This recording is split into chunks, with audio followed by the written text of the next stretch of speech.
Hey friends, it's Len here at 1A Auto. Today we're going to be working on a 1996 Dodge Ram 1500. I want to show you something fairly basic, removing and reinstalling a coolant overflow tank. And if you need any parts, you can always check us out at 1aauto.com. Thanks. We're just going to grab this hose, give it a little twist off the radiator. Just like that. Take a peek at it. Make sure it doesn't look like it's all dry, rotted, and cracked. This one looks like it's reusable. We're going to grab this. Just give it a nice little jerk in the upward direction, and it should want to break free. There it is. What was holding it in? We get these right here, this right here, and then this little nub, okay? So those just slide right into here. That's where the nub goes. And then of course down here.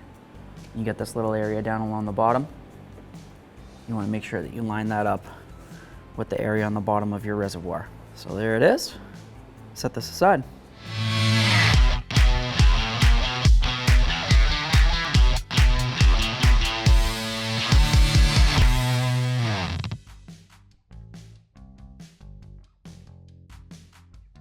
So we've got our coolant reservoir. It's time to reinstall. Get this nub right here. It's going to go right down in there. This right here, and then your lock. Slides right in here and locks in.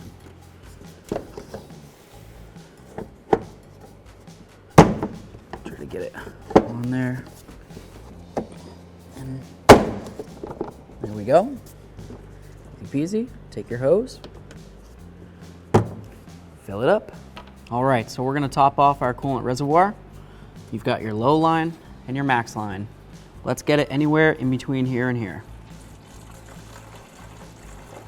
Check it, maybe a little bit more. You go a little bit over the max, it's okay, but you don't want to go very much over the max because you need room for when the coolant expands, when it gets warm. It needs to be able to come up in here and not come out of here. If it starts coming out of here, obviously it's going to contaminate the ground and it's going to cause issues. That looks great. Down the road you go. Thanks for watching. Visit 1aauto.com for quality auto parts shipped to your door, the place for DIY auto repair. And if you enjoyed this video, please click the subscribe button.